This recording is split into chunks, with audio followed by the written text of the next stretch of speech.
Bonjour tout le monde.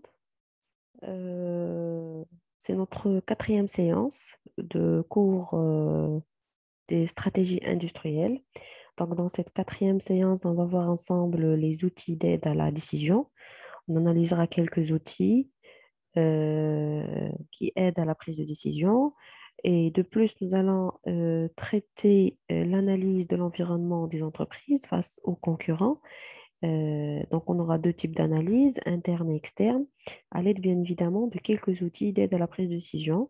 Et on terminera par l'analyse des choix stratégiques des entreprises dans le cadre de la compétitivité et de l'avantage concurrentiel. Donc, les outils d'aide à la prise de décision, ils sont nombreux, mais en général, on peut distinguer des outils de mathématiques, des outils statistiques, informatiques, euh, auxquels ou bien desquels on peut citer, entre autres, l'utilisation des méthodes de résolution d'ordonnancement, donc la méthode PMP, la méthode PERT, le graphique de Gantt. Je pense que vous avez déjà vu ça au niveau des cours ou bien du module la recherche opérationnelle. Il y a aussi la mise en place de la théorie des graphes et la gestion des flux. C'est aussi des outils d'aide à la prise de décision. Vous avez aussi le recours aux méthodes statistiques. Ça aussi, vous l'avez vu au niveau du module statistique descriptive.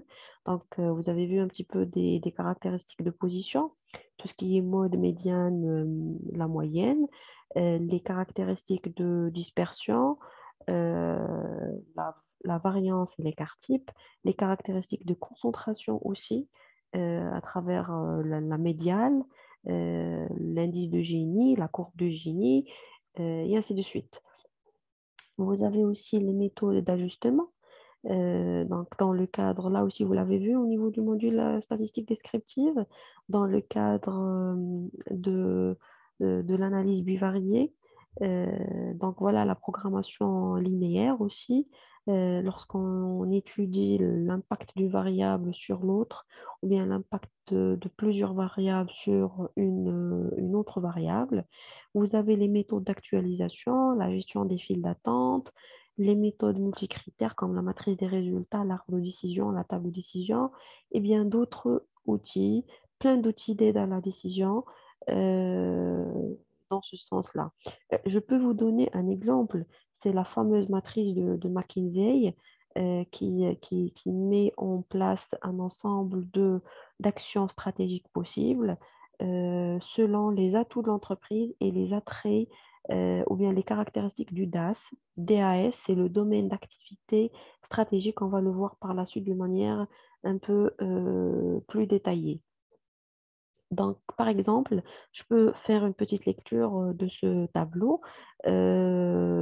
Si l'entreprise est forte dans son domaine, par exemple, et dans le domaine auquel elle veut mettre l'accent est aussi fort, on parle d'une action stratégique de développement de position ou bien une stratégie de leader. D'accord?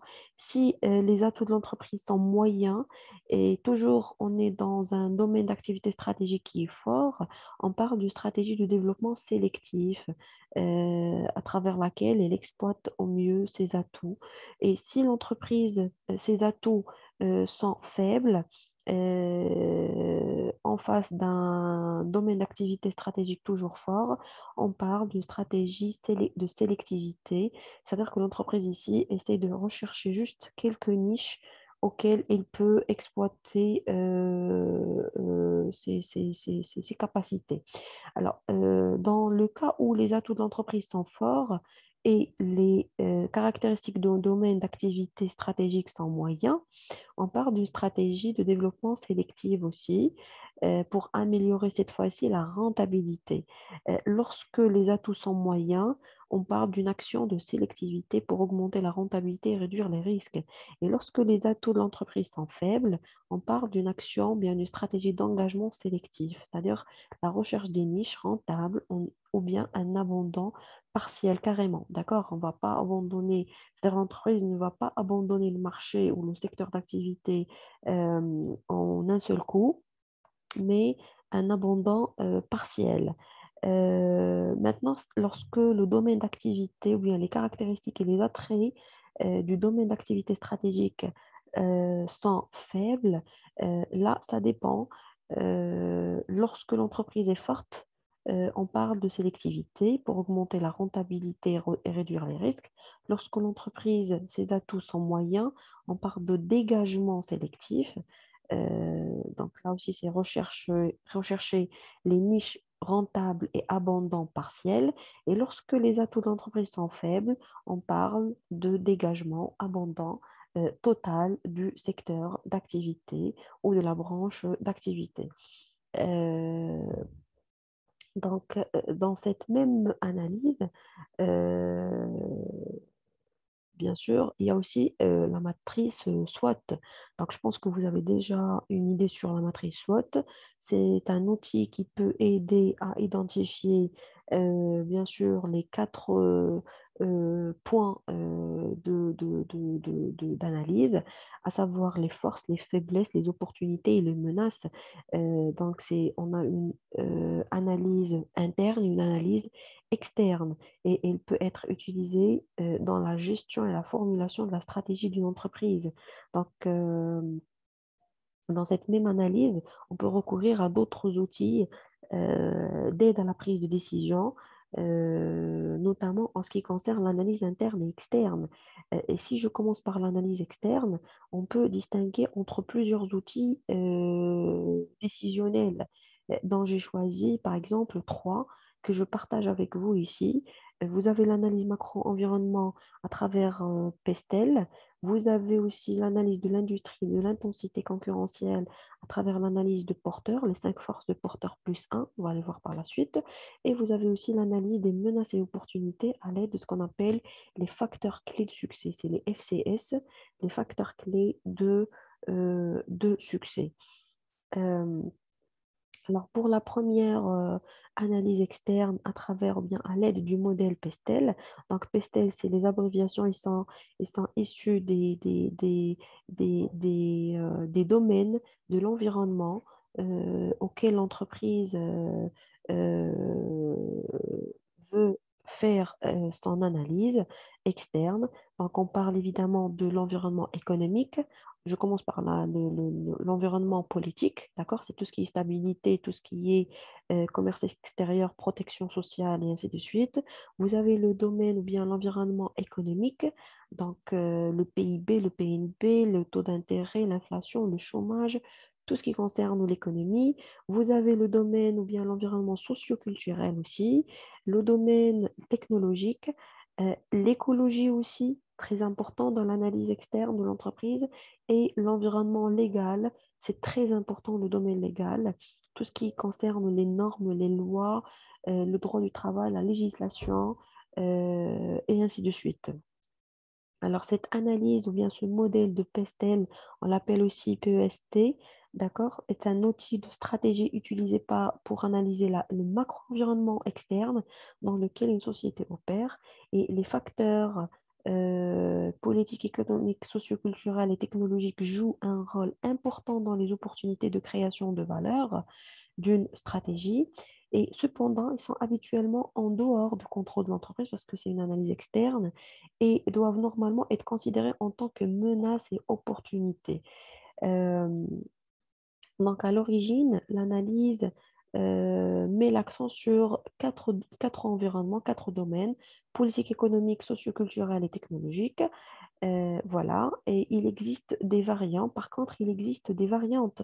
Vous avez l'analyse PEST qui intègre le facteur écologique et l'analyse PESTEL qui ajoute en plus le facteur légal qui est considéré aussi comme un facteur clé à maîtriser, à contrôler et à surveiller.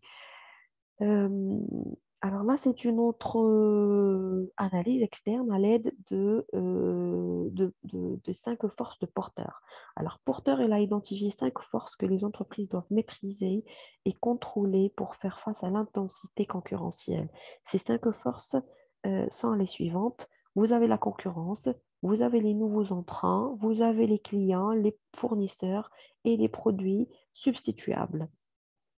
Alors, l'analyse des 5 forces ou menaces aide à stimuler une situation de concurrence. Ce schéma, bien sûr, présente des similitudes avec d'autres outils, comme l'analyse Pestel, par exemple, bien qu'il se concentre sur un seul domaine d'activité stratégique et non pas sur un seul produit. C'est ça la différence. Et là, je tiens à signaler que le domaine d'activité stratégique, c'est tout un ensemble homogène de biens ou de services qui sont destinés à satisfaire une demande ou là, tout un marché spécifique ou des concurrents identifiés ou une aire géographique déterminée. Je reviens au schéma des 5 forces de porteurs. Pour parler, je commencerai par l'intensité concurrentielle ou bien la concurrence.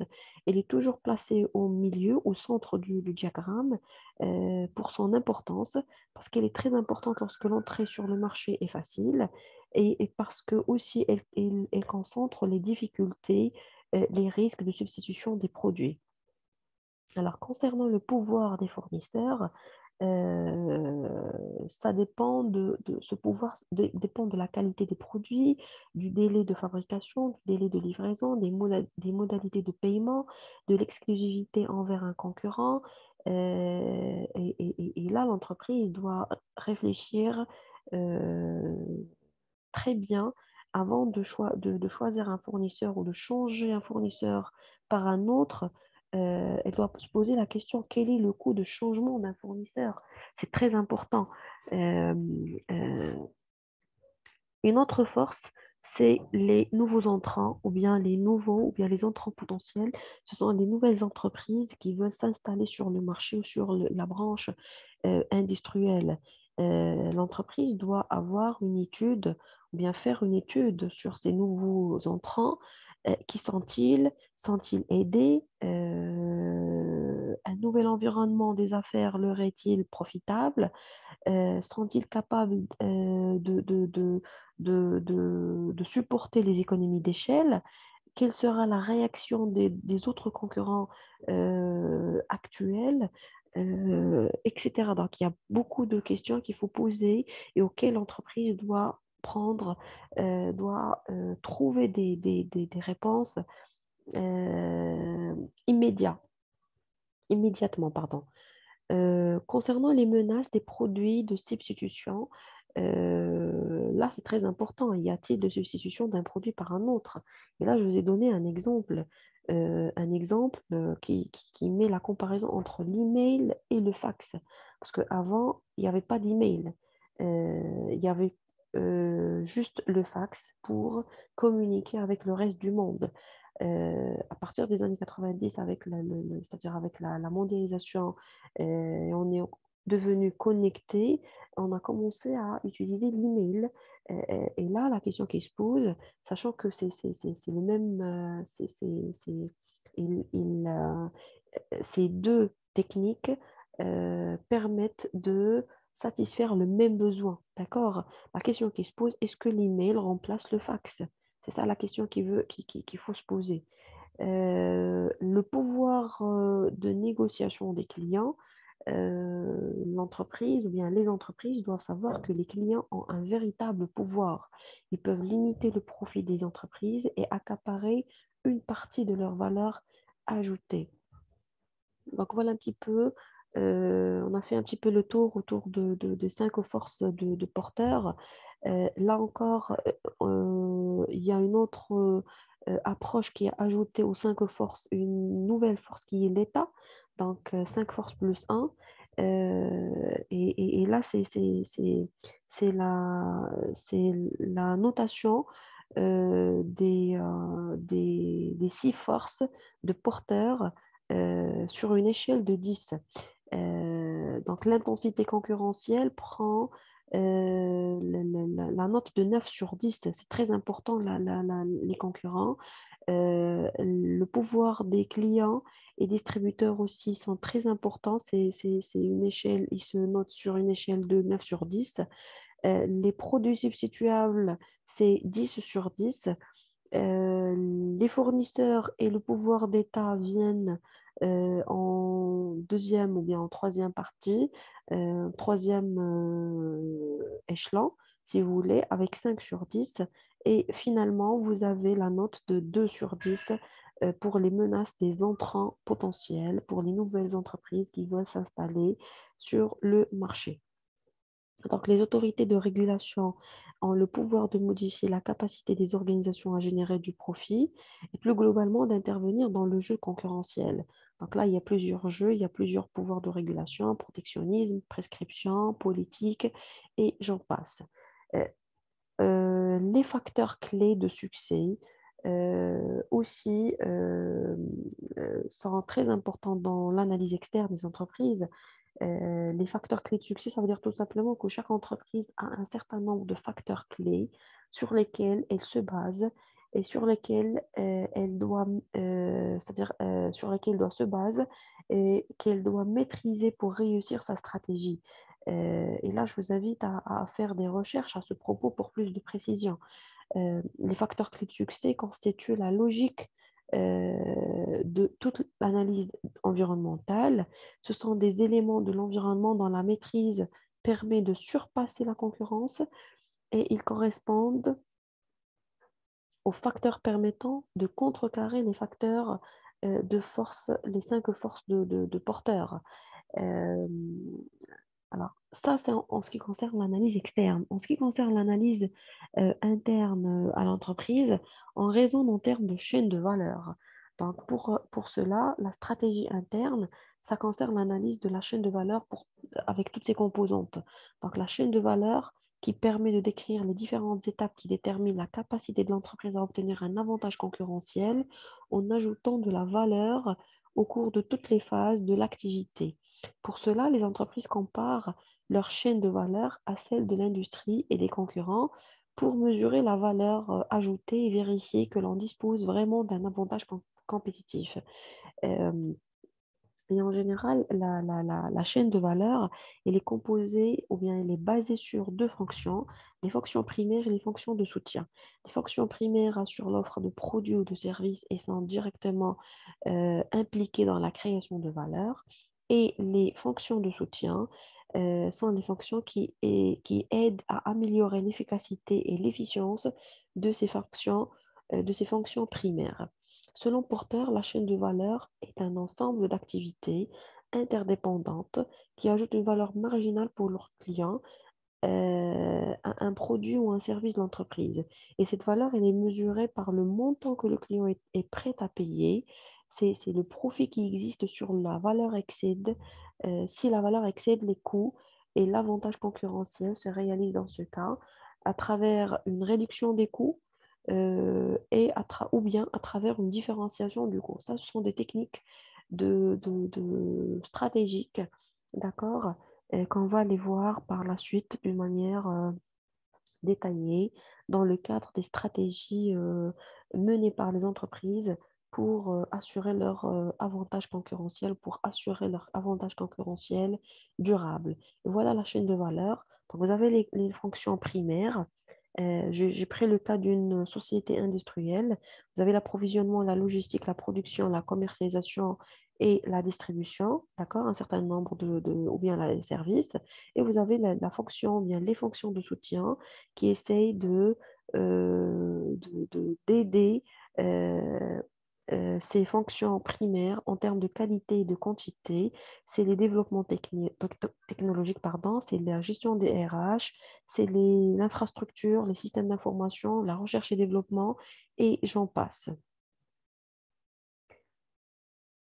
Alors, j'arrive maintenant aux stratégies d'entreprise et les avantages ou bien l'avantage concurrentiel. En arrivant à ce stade avancé, on peut dire que l'objectif de l'élaboration des stratégies par les entreprises, c'est de développer ou de maintenir un avantage concurrentiel durable sur un domaine d'activité stratégique. Et là, on peut distinguer plusieurs stratégies que les entreprises appliquent et mettent en place pour maintenir cet avantage concurrentiel durable sur leur marché. Je peux citer les barrières réglementaires, je peux citer les économies d'échelle, la domination par les coûts, la différenciation, les stratégies de blocage, les stratégies de prix, la concentration, la diversification, les stratégies de price limit, on va le voir par la suite. Et il y a plusieurs stratégies d'entreprise. Porter, par exemple, a distingué trois stratégies en fonction de l'avantage concurrentiel recherché. Euh, je commencerai par la stratégie de la concentration, on l'appelle aussi stratégie de focalisation. C'est une stratégie qui met l'accent sur un segment spécifique du marché. Elle est souvent suivie par les entreprises ou les PME qui ne disposent pas les moyens suffisants pour toucher tout le marché. Euh, et là, vous avez plusieurs types de concentration. Il y a une concentration euh, économique, technique, financière, horizontale ou même verticale. Euh, la concentration technique concerne le processus de production. Donc, il met l'accent sur les étapes de production, de fabrication d'un bien ou d'un service. La concentration économique décrit les évolutions des parts de marché sur les marchés, tout simplement. La concentration financière, ça concerne tout ce qui est financier, les mouvements des capitaux et le phénomène de fixation de propriété du capital sur le contrôle de grands groupes industriels ou financiers. Vous avez aussi la concentration peut-être aussi horizontale qui correspond au renforcement du pouvoir d'unité située au même niveau des filières. Donc là, en raison en termes horizontal pour toucher le même niveau de filière. Ou bien la concentration peut être verticale. On se concentre dans ce cas sur les différents stades du processus économique où l'entreprise cherche à faire passer sous le même contrôle les unités de ce processus. Comment mesure-t-on la concentration? Donc, il y a plusieurs techniques. Tout cela, vous l'avez déjà vu. Je choisis les techniques les plus simples que vous avez déjà vues. C'est la courbe de concentration, par exemple, à l'aide de la courbe ou bien de l'indice de Gini, par exemple. Aussi la médiane, l'indice ou bien le caractère, ou bien l'indice de la médiane, tout simplement. Alors, toutes tous ces exemples euh, aident à mesurer la concentration d'une activité, d'une branche industrielle. Alors, les modalités de renforcement de la concentration. Pour renforcer la concentration, il y a plusieurs modalités, plusieurs techniques. Alors, les premiers types de techniques, c'est les modalités économiques. Et on peut renforcer économiquement la concentration par le processus qui vise à organiser le renforcement du pouvoir de certaines unités dans l'ensemble auquel elles appartiennent, à travers la concentration qui peut résulter de processus divergents, de la croissance interne des unités en place, à l'aide de l'accroissement des parts de marché, de l'accroissement de l'échelle de production, de la création de d'autres sociétés carrément, et on peut renforcer aussi la concentration à partir des stratégies de croissance externe. Donc, on peut raisonner en termes externes de l'entreprise. Vous avez une autre technique de concentration, c'est une technique juridique, ou bien ce qu'on appelle les modalités juridiques de concentration. Et là, vous avez plusieurs formes. Vous avez des transferts d'actifs qui permettent la constitution d'unités nouvelles ou le renforcement d'unités existantes. Ça offre aux entreprises leur autonomie juridique et financière. Il peut être sous forme de fusion, lorsque deux ou plusieurs sociétés se dissolvent pour former une nouvelle société qui reprend la totalité de leur patrimoine. Ça peut prendre la forme de la fusion-absorption, lorsqu'une entreprise absorbante va recevoir les actifs d'une autre qui est absorbée et qui va disparaître du marché. Ça peut prendre aussi la forme de scission, qui consiste en la disparition de la société scindée, divisée ou même partagée, qui fait apport de son patrimoine, soit à des sociétés qui sont nouvellement créées, soit à des sociétés qui existent déjà sur le marché. On parle du cas de la fusion-scission. Dernier type de modalité de concentration sont les modalités juridiques. Et juridique, ça peut prendre ce qu'on appelle, donc juridique, on est toujours dans le cadre juridique. La deuxième forme, donc la première forme, c'est les transferts d'actifs. La deuxième forme, c'est les liaisons financières qui résultent des prises de participation d'une société sur une autre. Et ce processus se fait ou bien ne fait pas perdre leur autonomie juridique aux entreprises contrôlées. Au contraire, ils gardent leur autonomie juridique. Première forme, ou bien la prise de participation résulte de trois principales pratiques. Le ramassage boursier ou les OPA. Le ramassage boursier, c'est une technique qui est utilisée lorsqu'un investisseur, par exemple, souhaite prendre le contrôle d'une société cotée en bourse. D'accord? La même chose pour les OPA, c'est l'offre publique d'achat. C'est une offre d'acquisition payable au comptant à un prix donné du capital d'une entreprise cible. euh, et cela caractérise par la proposition, par exemple, pour les actionnaires d'une société A qui veut ou bien qui se propose de racheter des actions auprès d'autres actionnaires d'une société B pour prendre le contrôle. D'accord? Euh, une autre forme de liaison financière, vous avez la prise du contrôle qui peut être soit minoritaire, soit majoritaire. Et dernière forme, c'est la création de filiales communes, c'est-à-dire que les deux entreprises essayent de créer carrément de nouvelles filiales euh, sous forme de liaison, bien sûr, financière. Alors, troisième modalité juridique de concentration, c'est les accords et liaisons contractuelles.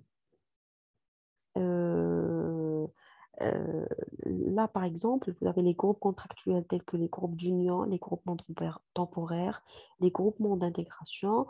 Vous avez aussi les ententes, comme les accords tacites ou explicites, qui sont avoués ou secrets, que plusieurs entreprises passent entre elles afin de réduire la concurrence auxquels ils sont opposés.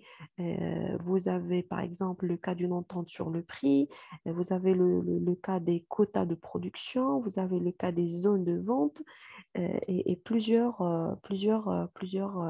formes d'accords de liaison contractuels. Alors ça, c'est concernant la concentration et toutes ces composantes, comment on la mesure, quelles sont les modalités de renforcement de la concentration, etc. Alors deuxième technique ou bien deuxième stratégie d'entreprise pour maintenir son avantage concurrentiel, c'est la différenciation. C'est la différenciation. euh, dont l'objectif est de se distinguer et d'acquérir une caractéristique qui est unique, significative et valorisable à laquelle le client attache de la valeur et son succès dépend de la capacité de l'entreprise à facturer au client un surprix supérieur au coût de la différenciation. Et bien sûr, dans ce cas, l'entreprise doit faire une étude de marketing très, très avancée, très approfondie pour réussir ces stratégies. Une autre stratégie, c'est la stratégie de réduction des coûts dont l'entreprise tire un avantage concurrentiel à travers ces techniques lorsque ces coûts sont inférieurs aux coûts des concurrents. Euh, et pour cela, il faut une forte maîtrise des coûts tout au long de la chaîne logistique, tout au long de la chaîne de valeur. Et ces deux techniques, la domination par les coûts ou la différenciation, euh, bien sûr, font partie de ce qu'on appelle des barrières à l'entrée qu'on va aller voir par la suite de manière détaillée. C'est-à-dire, ce sont deux stratégies qui empêchent les entreprises nouvellement installées sur le marché ou bien les nouvelles entreprises qui souhaitent s'installer sur un nouveau marché ou une nouvelle branche industrielle et les empêchent à accéder au marché. On les appelle des barrières à l'entrée. D'accord?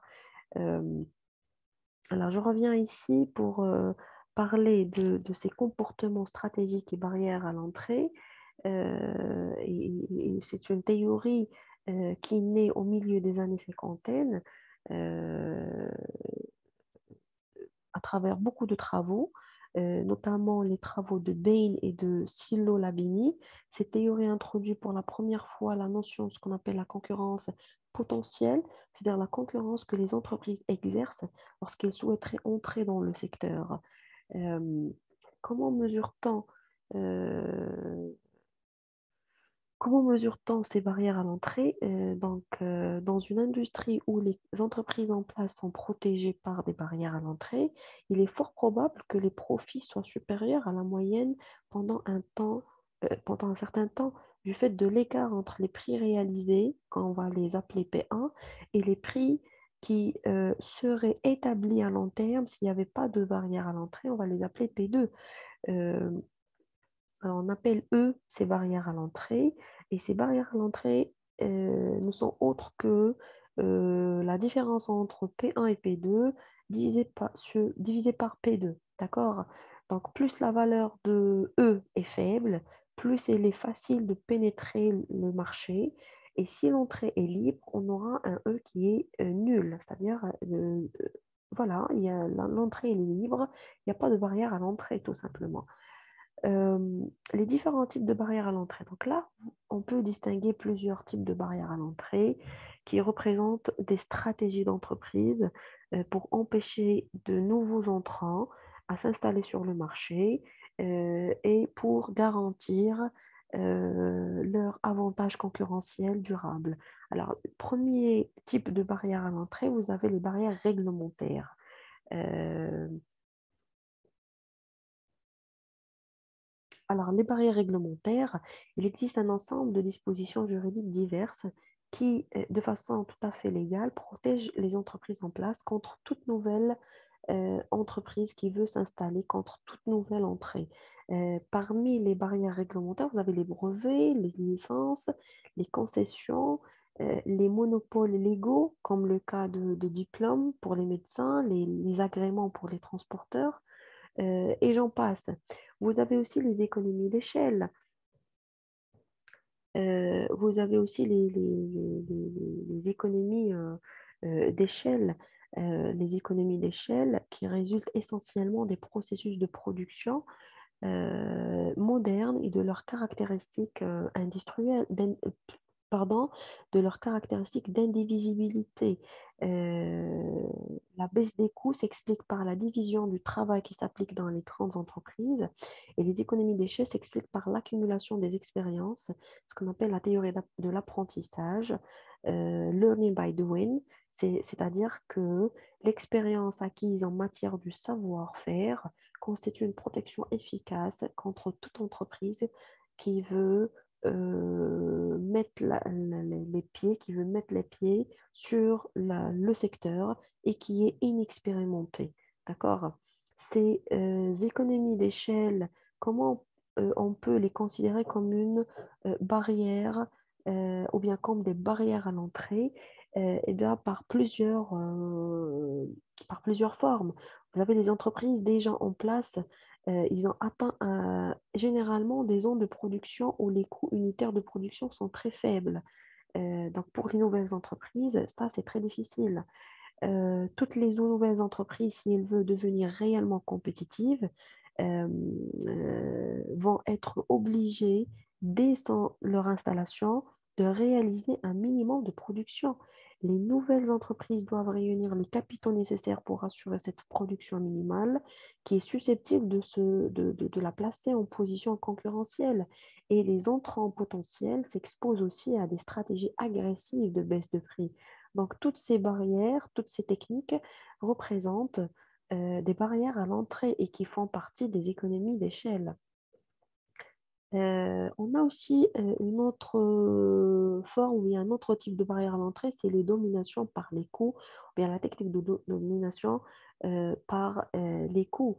La domination par les coûts, c'est une autre technique qu'on appelle aussi les avantages absolus de coût. Cela signifie que dans une activité donnée, toute nouvelle entreprise qui veut produire un bien, elle ne pourra le faire qu'à des coûts supérieurs à ceux des entreprises qui existent déjà sur le marché pour un niveau de production comparable. Ça, c'est difficile pour les nouveaux entrants. Euh, cette infériorité absolue des coûts de production, elle est due essentiellement au contrôle d'une meilleure technique de production, à une détention exclusive de sources d'approvisionnement, au contrôle des réseaux de distribution, à une meilleure distribution spatiale, à une situation référentielle sur les marchés imparfaits des facteurs. Et là, vous avez plusieurs facteurs, marché du travail, marché des matières premières, et j'en passe. Là, c'est une petite illustration graphique de cette infériorité absolue des coûts, bien, de cette domination par les coûts. Vous avez ici la quantité souhaitée qu'on souhaite produire. Vous avez ici le coût moyen de production, d'accord? Là, c'est le prix de vente sur le marché. Là, c'est le coût moyen de l'entreprise qui existe déjà sur le marché. Vous voyez ici que c'est un coût qui est inférieur. Et là, c'est le coût moyen de la nouvelle entreprise qui veut s'installer sur le marché. Donc, cette nouvelle entreprise doit, s'il veut s'installer bien sûr sur le même secteur, sur la même branche industrielle, elle est obligée de fabriquer avec ce coût moyen qui est supérieur avec le coût moyen des autres entreprises qui existent sur place pour avoir pour la même quantité et pour le même prix de vente. Une autre technique ou bien un autre type de barrière à l'entrée, c'est la différenciation. Donc la différenciation, c'est une autre technique qu'on doit bien sûr développer aussi d'une manière bien détaillée. Donc, la différenciation des produits s'oppose à l'homogénéité du bien, d'accord? C'est différent. Lorsque des produits sur un même marché sont différenciés, chaque entreprise dispose d'une sorte de pouvoir de monopole. Et là, on a deux types je dirais, de différenciation. On a une différenciation verticale, une différenciation horizontale. Je commencerai par la différenciation pardon, verticale. C'est lorsque les consommateurs peuvent traiter deux produits comme différents, soit pour, je dirais, soit pour des raisons subjectives ou des raisons objectives. Les raisons subjectives, lorsqu'un vendeur est plus accueillant qu'un autre, par exemple, plus souriant, plus accueillant, plus chaleureux, soit pour des raisons objectives, lorsqu'il existe des différences physiques entre les deux produits, les deux produits vendus sur le marché. Euh, la différenciation verticale concerne aussi les deux cas, c'est-à-dire les raisons subjectives et objectives, parce que le vendeur dispose d'un monopole relatif sur son produit qui est limité par l'existence de produits substituables. Et là, on fait référence au critère de l'élasticité croisée. Alors, en ce qui concerne la différenciation horizontale, elle s'explique par les avantages liés à la localisation de l'entreprise. Lorsqu'une entreprise qui a un bon emplacement, ça, c'est un avantage concurrentiel. On parle de différenciation horizontale. Et cet avantage permet aussi à l'entreprise d'avoir un pouvoir de monopole qui est relatif sur sa clientèle. Alors, comment mesurer la différenciation ou bien comment considérer cette technique, cette stratégie de différenciation comme barrière à l'entrée? Eh bien, généralement, on constate l'existence d'une asymétrie dans les goûts des consommateurs qui expriment une préférence pour les produits des entreprises installées par rapport à ceux entrants potentiels. Notoriété, réputation de l'entreprise déjà en place, confiance des consommateurs, l'image des produits. Et là, je pense que c'est tout à fait logique. Lorsque vous avez un produit, une entreprise qui existe déjà sur le marché, ça fait longtemps qu'il existe sur le marché, euh, et qui offre un certain nombre de produits et de services, le consommateur préfère celle-ci qu'une nouvelle entreprise qui vient s'installer sur le marché, qu'on ignore la qualité de ses produits, qu'on ignore la qualité de ses services, qu'on ignore aussi c'est-à-dire les raisons qu'on vient de voir, objectifs, subjectifs, etc.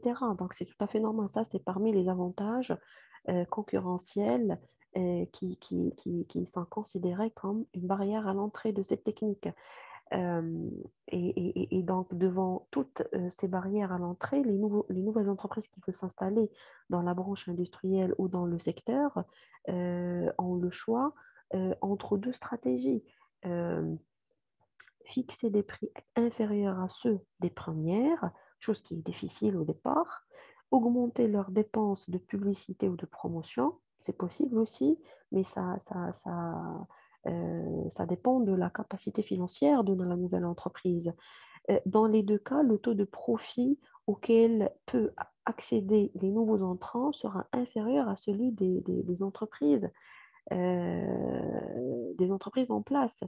Euh, donc là, c'est un peu, ça fait partie des techniques et des stratégies que les entreprises déjà en place suivent pour empêcher les nouvelles entreprises de s'installer sur le marché. Donc la nouvelle entreprise a certes un désavantage de coût par rapport aux entreprises qui sont déjà installées en raison des frais publics promotionnels qu'ils doivent engager ou bien qu'il doit engager dans le but d'attirer des clients.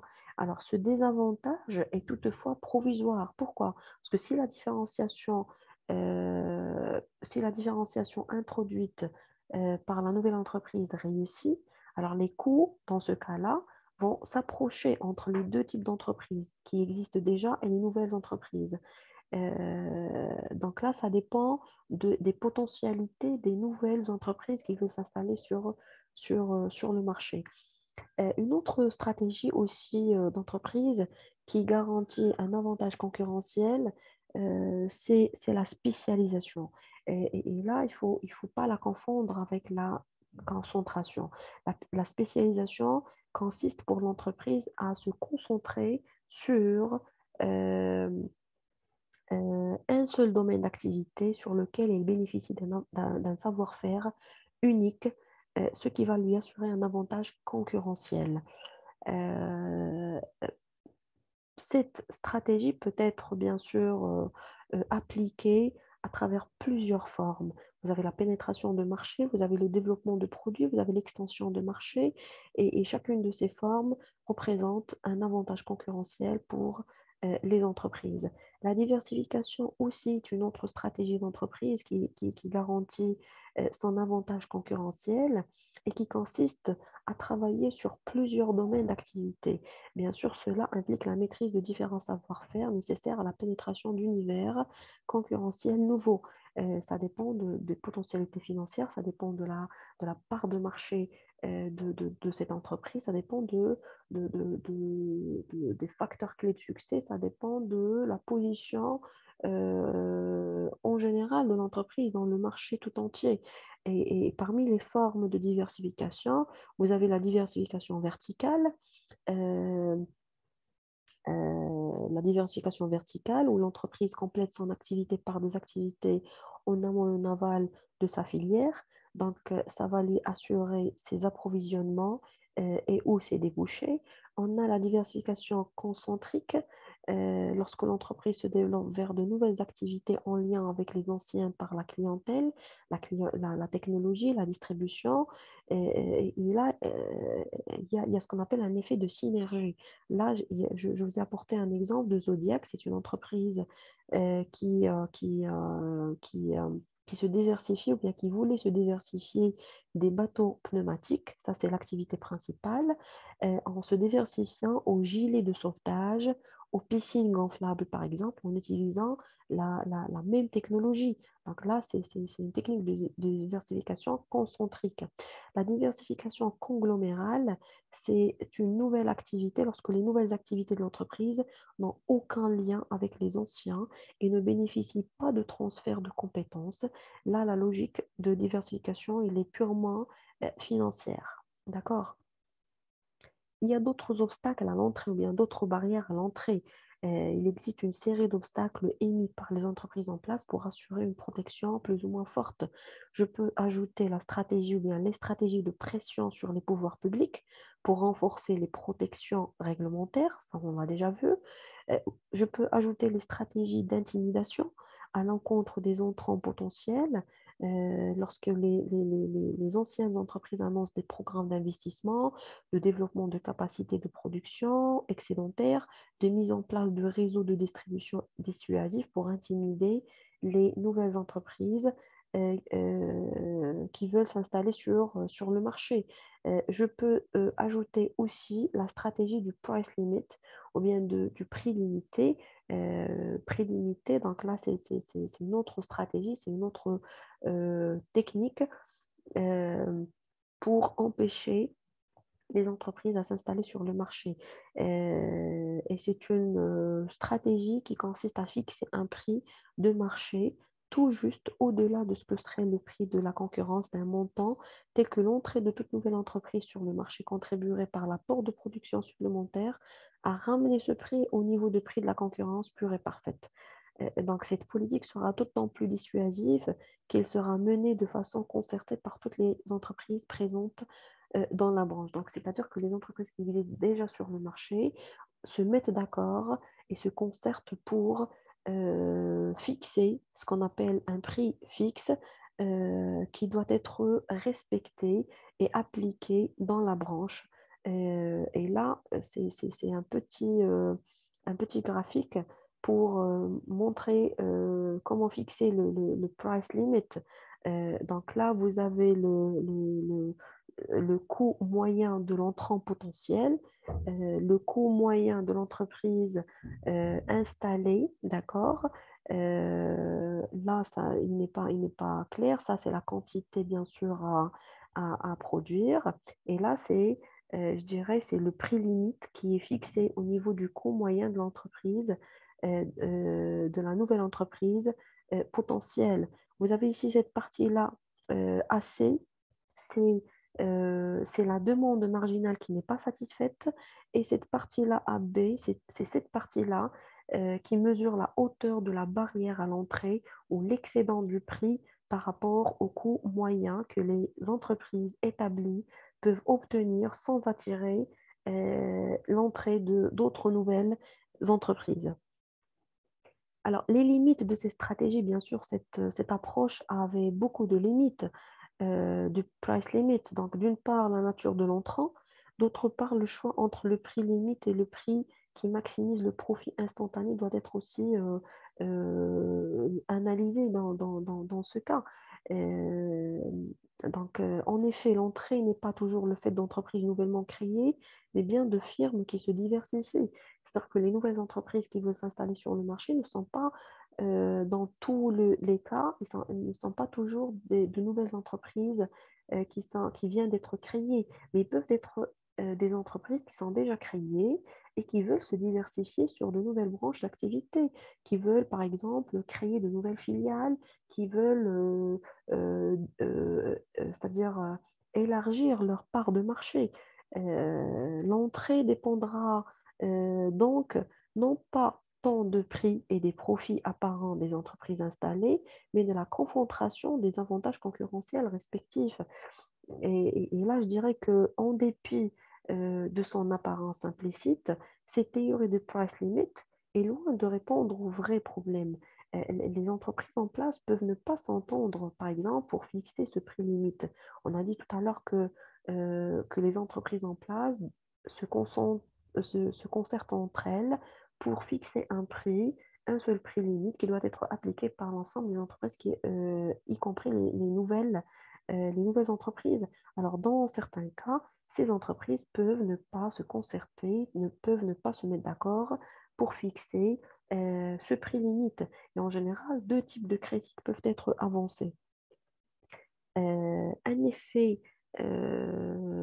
d'expansion et un effet, je dirais, de substitution. Alors, l'effet d'expansion, c'est un élargissement du marché global qui peut se produire par l'extension à de nouvelles catégories de consommateurs, de nouvelles zones géographiques, de nouveaux réseaux de distribution. Je m'explique. Ça, c'est une limite de price limit. Pourquoi? Parce que il y a un effet d'expansion, c'est-à-dire que la nouvelle entreprise qui va s'installer sur le marché peut ne pas toucher les mêmes consommateurs des entreprises existantes, peut toucher une nouvelle catégorie de consommateurs, peut toucher une nouvelle ou bien de nouvelles zones géographiques, peut toucher de nouveaux réseaux de distribution et donc ça ne va pas représenter un risque ou une menace pour les entreprises existantes. Une autre limite qu'on l'appelle un effet de substitution, c'est qui pourra transformer un oligopole symétrique où chacun dispose d'une position presque semblable à un oligopole asymétrique où le nouveau venu, c'est-à-dire la nouvelle entreprise, peut même prendre la position du leader. Donc ça dépend de la position, ça dépend de la force de la nouvelle entreprise. Donc l'hypothèse selon laquelle l'entrant potentiel va se contenter, va se contenter pardon, de satisfaire la demande marginale et n'est pas vérifiée ici. Donc, tout dépend de la force de l'entreprise potentielle ou bien des nouveaux entrants. Parfois, ils peuvent même prendre voilà, la position du leader euh, sur le secteur, sur le marché ou sur la branche industrielle. Donc, on a parlé des barrières à l'entrée. Il ne faut pas oublier de parler des barrières à la sortie. C'est très important. Les barrières à la sortie aussi pour empêcher les entreprises qui existent de quitter le marché. Donc, il existe des barrières à la sortie qui expliquent que dans certains cas, les entreprises continuent d'opérer même après que leur profit ait été substantiellement réduit. On parle aussi de la théorie des marchés contestables. Euh, c'est une théorie, on l'appelle aussi une théorie des marchés disputables, qui s'inscrit dans la lignée des développements sur les barrières à l'entrée. Et c'est une théorie qui a été élaborée avec une ambition majeure sur une idée très simple qui est la menace, le fait que la menace d'entrée de nouveaux concurrents peut être assez forte pour modifier les comportements des entreprises en place. Donc, on dit que le marché d'un bien ou d'un service est contestable lorsque deux conditions sont réunies. La première condition, lorsque l'entrée est libre, ça veut dire qu'il n'y a pas d'entrée ou bien de limite ou bien de barrière à l'entrée, en ce sens que les entreprises en place ne disposent d'aucun avantage par rapport aux nouveaux entrants. La deuxième condition, pour parler d'un marché contestable, c'est que la sortie doit pouvoir s'effectuer sans coût, c'est-à-dire qu'il n'y a pas de barrière à la sortie, c'est-à-dire que les entreprises ne doivent pas supporter d'autres coûts, pardon, autres que ceux correspondant bien sûr aux coûts d'usage et de dépréciation du capital. Donc, ces deux conditions doivent rendre possible les entrées et sorties ultra rapides par les entreprises extérieures au marché. Donc, absence de barrière à l'entrée et absence de barrière à la sortie. Donc, d'une manière générale, dans le marché caractérisé par un faible nombre d'entreprises, il y a une forte interdépendance entre les producteurs. Et c'est dans ce cas qu'on va situer notre étude dans ce module.